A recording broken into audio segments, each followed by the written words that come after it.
ជាការលះបង់តែមួយទៀត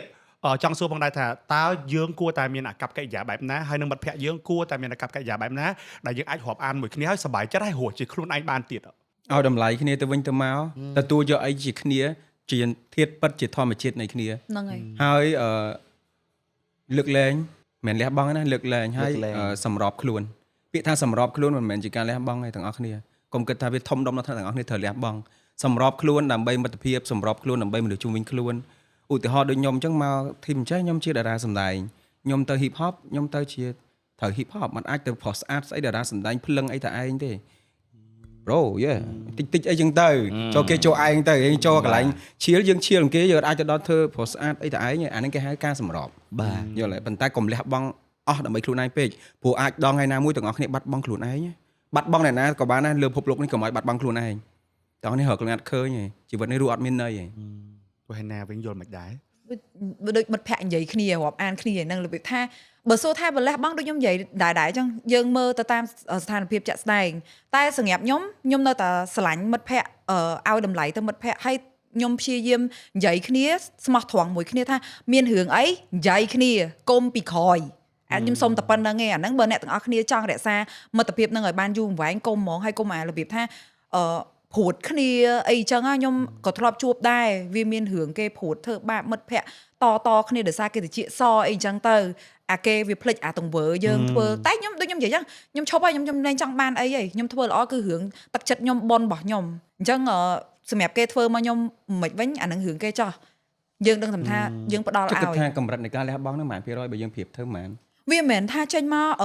50ឥឡូវថាខ្ញុំមាន10គាត់ចាំឲ្យធ្វើ stock 10នាទីតែគាត់តែលះបង់ដើម្បីឯងតែចុះបើខ្ញុំមាន$10ខ្ញុំឲ្យព្រីនឯង$5ចាយអាហ្នឹងស្មើនឹងការលះបង់ហើយយល់លះបង់ម្ដងម្នាក់តែបាញ់គ្នាម្ដងម្នាក់ចាយចង់និយាយថាខ្ញុំគឺជាមិត្តភាពកម្រិតបែបអញ្ចឹងខ្ញុំមិនមែនថាខ្ញុំអត់របៀបថាខ្ញុំមាន10ព្រាមិត្តភ័ក្ដិឆាតមកខ្ចី5ព្រាបានអត់កុហកគេថាអត់មានទេហើយដេកស៊ីឆ្ងាញ់ខ្លួនឯងខ្ញុំធ្វើអត់បានដល់ថ្នាក់ហ្នឹងខ្ញុំស្បត់ក៏បានដែរគឺអារម្មណ៍អញ្ចឹងខ្ញុំយល់ហើយខ្ញុំដឹងថាពេលពិបាកវាមិនខ្មិចអញ្ចឹងពេលមិត្តភ័ក្ដិដូចថាឥឡូវឯងពងបាក់ចេះ1ចេះ2ខ្ចីសិនបានអត់ប៉ុណ្ណឹងគឺខ្ញុំកម្រខ្ញុំសេណូអ្នកខ្ចីលុយខ្ញុំឲ្យតែស្និទ្ធលើកលែងតែថាខ្ញុំអត់តែគាត់លើកឡើងនេះមានន័យថានៅក្នុងចង្កឹមមិត្តភ័ក្ដិដែលយើងបានរាប់ថាជា best friend already ចា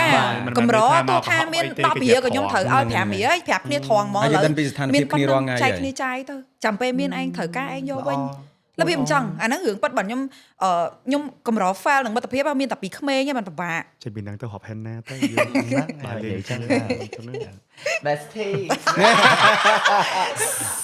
បើស្ដាប់តាម Henna មិញ Henna គឺជាមនុស្សម្នាក់ដែលគាត់ថានិយាយបានថាល្អហ្មងសូម្បីតែពេលខ្លះលុយកាក់ក៏យើងអាចចែកម្លែកពេលសិនជាមិត្តភ័ក្ដិនោះគាត់ត្រូវការចាំបាច់ប្រកាសមែនអញ្ចឹងណាចុះចំពោះការលះបង់កន្លងមកធ្លាប់ខកចិត្តឬក៏គិតថាការលះបង់នឹងខកធ្លាប់តាបងរបៀបថាដូចថាវេនយើងឲ្យគេយើងអត់ដែរនិយាយទេឥឡូវយើងឧទាហរណ៍ថាលុយចាស់ធ្លាប់ឆាតមករកយើងខ្ចីយើងច្រើនអីចឹងដែរអញ្ចឹងយើងឲ្យទៅយើងក៏អត់មានយើងបិទចិត្តស្អាតហ្មងដូចថាធម្មតាខ្ញុំខ្វល់ទេ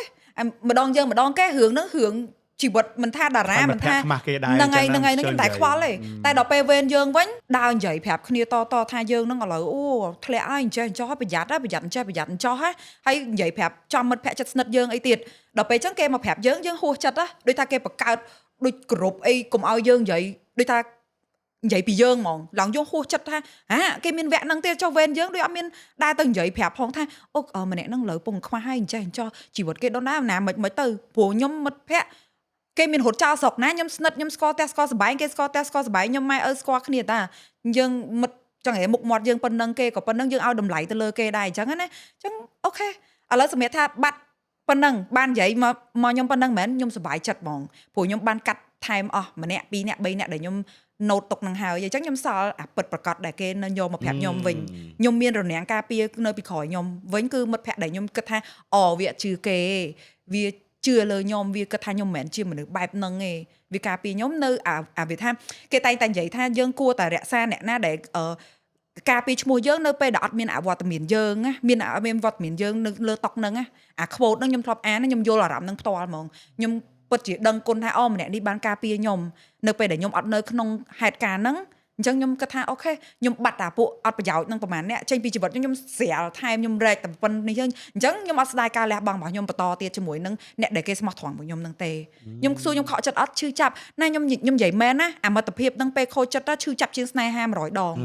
គឺដេកយំហ្មង អានឹងរឿងមែនតើប៉ុន្តែសួរថាបន្តលះបងធម្មជាតិរបស់ខ្ញុំនៅធ្វើអញ្ចឹងដូចចាត់ទុកថាធ្វើបន់ចាអញ្ចឹងអ្នកឯងមិនល្អមួយខ្ញុំមិត្តភក្តិផ្សេងទៀតល្អមួយខ្ញុំជាបន់ដែលខ្ញុំបានសាងជាមួយអ្នកឯងហើយអូខេចេញទៅអ្នកផ្សេងគេល្អមួយខ្ញុំតាខ្ញុំស្រួលខ្លួនហ្នឹងវាអញ្ចឹងទៅវាអញ្ចឹងណាចាំមិនថាបើសិនជាតើតទៅនឹងការនិយាយពីក្រោយខ្នងគ្នានិយាយដើមគ្នាក៏អាចប៉ះពាល់ទៅដល់មិត្តភាពដែលយើងខំប្រឹងសាងអាហ្នឹងខ្លាំងហ្មងព្រោះអីស្អីហេតុអីបានត្រូវនិយាយពីមុខអត់បានក្រៃមិត្តភក្តិគ្នាអីវាមានរឿងអីត្រូវលាក់បាំងទោះបីថារឿងហ្នឹងខ្ញុំមិនល្អកន្លែងហ្នឹងហេតុអីបានត្រូវទៅនិយាយបើមនុស្សគេល្អគេអត់ត្រូវនិយាយពីក្រោយខ្នងអ្នកដទៃលើកលែងថាខ្ញុំមិនមែនមិត្តភក្តិអ្នកឯងទេបើអ្នកឯងទៅនិយាយដើមខ្ញុំបានព្រោះខ្ញុំទុកមិត្តភក្តិជាមនុស្សសំខាន់អញ្ចឹងបើតតែអ្នកឯងមនុស្សដែលខ្ញុំមិនចូលចិត្តជាសត្រូវទៅខ្ញុំនិយាយក្រោយខ្នងអាហ្នឹងគឺខ្ញុំអញ្ចឹងហ្មងបើមិត្តភក្តិអូខេតែសួរថ្ងៃហ្នឹងថៃមិនថៃអញខុសអីមែនថៃបានត្រូវនិយាយចឹងអញមុខគេមុខឯងអីចាស់មួយចាស់ពីរអាហ្នឹងមិនគេហៅមិត្តភក្តិអញនិយាយក្រោយខ្នងហ្នឹងមិនមែនមិត្តភក្តិគ្នាទេចំណែននេះអីចឹងចេញឲ្យឆ្ងាយពីខ្ញុំទៅអត់ទេអត់ត្រូវការឲ្យនៅនាំជាអៀតកន្លែងខ្ញុំទេផ្លូវចិត្តខ្ញុំក៏សំខាន់ដែរអត់ត្រូវការសំដែងអីតទៀត fake ទៅ fake មកអីទេយ៉ាចុះសម្បងព្រិនវិញដោយសារតែបងព្រិននិយាយថាបងព្រិនមកដល់អាយុ70ប៉ុណ្នេះហើយបានចាំមកដល់អាយុប៉ុណ្នេះហើយបាននេះជួបមនុស្សច្រើនមែនតើប៉ុន្តែនៅតែមានមិត្តភក្តិគេហៅមិត្តភក្តិដែលមានគុណភាពណាអញ្ចឹងចង់សួរវិញថាសម្រាប់ការលះបង់ឥឡូវឧទាហរណ៍បើត្រូវលះបង់ចោះបាននេះនៅក្នុងមិត្តភាពដែលចិត្តសិតគ្នាបំផុតអាចនិយាយបាន best friend 5 6នាក់ដែលយើងគិតថារាប់ជា best friend តើគួរតែមានរឿងបែបណាខ្លះដែលសម្រាប់យើងគិតថាអូត្រូវតែលះបង់ដើម្បីមិត្តភាពមួយនេះធម្មតាពេលយើងខឹងមិត្តភក្តិពេលយើងខូចចិត្តខកចិត្តមួយគាត់វាតែងតែមានអារម្មណ៍ដកជាប់នៅក្នុងខ្លួននៃការខូចចិត្តខកចិត្តអញ្ចឹងបើសិនជាមិត្តភក្តិហ្នឹងគាត់ត្រឡប់មកវិញ friend ណាអញសុំទោសថ្ងៃមុនអញធ្វើខុសលើហែង friend ណាថ្ងៃមុនអញជ្រុលមាត់ឬក៏អញជ្រុលបែបនេះបែបនោះអញ្ចឹងខ្ញុំនឹងលះបង់នៅការខកចិត្តនឹងចាញ់ហើយខ្ញុំបើកចិត្តរាប់គាត់វិញគាត់ថាមនុស្សចរិតខ្ញុំវាដូចតាំងពីតូចមានន័យថាខ្ញុំត្រូវការពេលមែនតើសម្រាប់ព្យាបាលចិត្តឲ្យវាដូចដើមឧទាហរណ៍ថាបើសិនជាគាត់សុំទោសសុំការយោគយល់អធិស្ឋានខ្ញុំអាចនឹង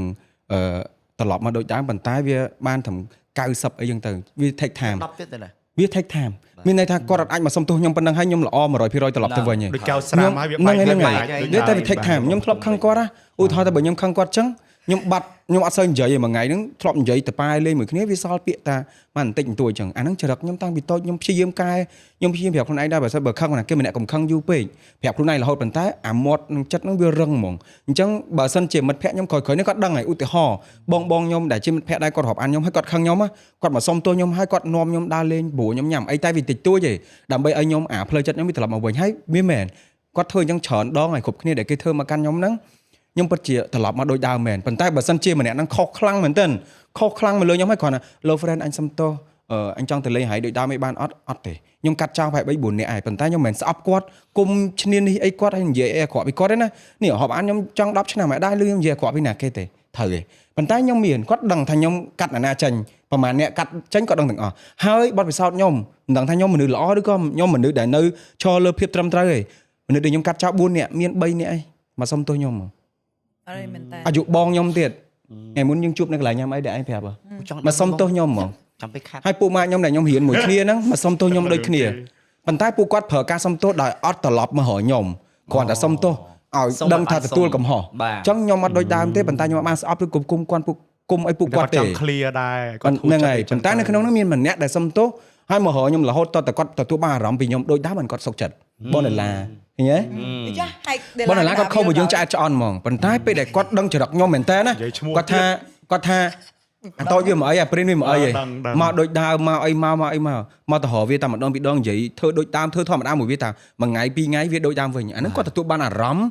save ពីខ្ញុំទៅ 100% ទៅកាន់គាត់វិញគេស្គាល់យើងជាយើងហ្នឹងហើយបងប្អូនដែលឆ្ងល់ថាតើបងដុល្លារហ្នឹងមកមិនយើងធ្វើការដាក់រូបគាត់នេះតែកម្មវិធីខ្ញុំនិយាយដើមទេតែខ្ញុំមានរូបគាត់គាត់គេឆ្ងល់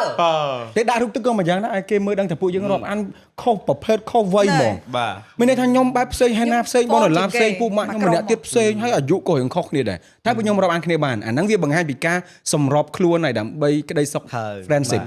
ហើយហើយណាមិនធ្វើកវីដៃមានថាមិនគាត់និយាយសុំទោសមិនដែរសុំទោសខ្ញុំបានម្ដងឯងធ្វើខុសដែរហ្នឹងតែភាគច្រើនខ្ញុំចាក់ខ្ញុំមានក្បាច់ខ្ញុំរបៀបថាខ្ញុំលួងពួកម៉ាក់ ដូចថាមិននិយាយសុំទោសចំទេតែល្បិចថាឥឡូវដូចថាប្រាវទៅប្រាវមកហើយធ្វើដូចឆាតទៅមិនអីឆ្កែបាត់ចូលឆ្កែឈួតបាត់ខាំនៅអីចឹងទៅអត់វាចឹងណា អត់សិនច្រងខ្មើតណា ហ្នឹងហើយតែខ្ញុំអត់ដូចថាមិនសុំទោសតែដោយសារយើងដឹងចិត្តគ្នាល្បិចថាពួកខ្ញុំជិញចូលផ្ទះគ្នាចូលបន្ទប់គ្នាអីដូចថាដូចបងប្អូនអញ្ចឹងបានខ្ញុំអាច និយាយទៅចរិតពួកខ្ញុំឲ្យតែអាណាឆាតទៅមុនបើពីទទួលស្គាល់ខ្លួនឯងតែថោកហើយប៉ុន្តែវាសឹកចិត្តឲ្យតែបានទៅមុនអាម៉ាត់ដូចការសំទោសចឹង បាទ តែអាមុននេះខ្ញុំនិយាយហ្នឹងវាសំទោសផ្លូវការប៉ុន្តែដូចខ្ញុំមួយពួកគាត់4 5នាក់នេះបើសិនជាអាណាឆាតឲ្យមុនអានឹងថោកហើយវាជាអ្នកចាប់ដើមសំទោសហើយអញ្ចឹងពួកខ្ញុំអត់ដែរគិតរឿងហ្នឹងហើយពួកខ្ញុំរាប់អាន4នាក់វាយល់គ្នាពេកសង្កស្រាត់មួយគ្នាហ្នឹង របៀបថា វាស្និទ្ធគ្នាពេកអត់ទេពួកមកចិត្តស្និទ្ធគឺអញ្ចឹងមែនដូចស្រាត់ចឹង ដូចថាគេបន្ទប់ជុំគ្នាបានអីចឹងគឺនៅតែវាថាអាយុចាប់ដើមច្រើនហើយប៉ុន្តែអារម្មណ៍ពួកខ្ញុំនៅតែ ស្មាតោជីឡានអផោមកយើងហិត ហ្នឹងហើយបិទកញ្ចក់ ឲ្យសោកសบายចឹងហ្នឹងហើយ វាអាចគេហៅដល់កម្រិតហ្នឹងហើយលែងខ្មាស់គ្នា ដូចខ្ញុំដែរមិត្តភាពខ្ញុំមិនសិនជាខ្ញុំមានអារម្មណ៍ខ្ញុំធុញគាត់អត់ដឹងតបអីពេលគាត់មីសេកមកខ្ញុំសេរូបផ្លែស្វាយឲ្យគាត់ ហត់មក គេឆាតទៅមិនឲ្យប្លែកមែនឡើងនិយាយគ្នាអូអញ្ចឹងវាអញ្ចឹងគេថាខ្ញុំអញ្ចឹងសិនស្វាយ ហើយគ្នា ទៅជាស្វាយនោះមិនได้ថាមកខ្ញុំចង់ប្រាប់ខ្ញុំចូលចិត្តហូបស្វាយ ខ្ញុំតបវិញអត់អីអញ្ចឹងចាំតែយក ក៏ប៉ុន្តែយើងមានអាវាថាយើងយល់ពីគ្នាដែរយើងយល់ថាកម្រិតណាដែលយើងគួរតែលះបង់មិនមែនថាខ្ញុំទទួលស្គាល់ថាខ្ញុំជាប្រភេទមនុស្សលះបង់តែខ្ញុំក៏រើសដែរ បាទ ចង់និយាយថាគាត់ក៏ឲ្យតម្លៃខ្ញុំថ្លឹងថ្លែងទៅដូចថាគេធ្វើល្អឡើង7 8ខុសត្រូវតិចតួចខ្ញុំកាត់ឆិនឆៃកវែងចោលយល់ដល់របៀបថាបើមិនចឹងទេខ្ញុំខ្លាចខ្ញុំអស់ញាតដែរខ្ញុំសល់តែប៉ុណ្្នឹងនេះដូចថាគ្រាន់ថាអាឡូសុំបាយមួយពេលមកអីអញ្ចឹងណារបៀបចឹង មិញយើងនិយាយពីមិត្តភាពហើយយើងក៏និយាយរស់ជាខ្លួនឯងហាក់បីដូចជាមានន័យថារស់ជាខ្លួនឯងគឺជាការដែលយើងសប្បាយចិត្តបានពេលដែលយើងរាប់អានមិត្តភក្តិម្នាក់ហ្នឹង យើងអត់មានអារម្មណ៍សម្ពាធឬក៏ធ្ងន់ ខ្ញុំអត់មានសម្ពាធ ហ្នឹងហើយ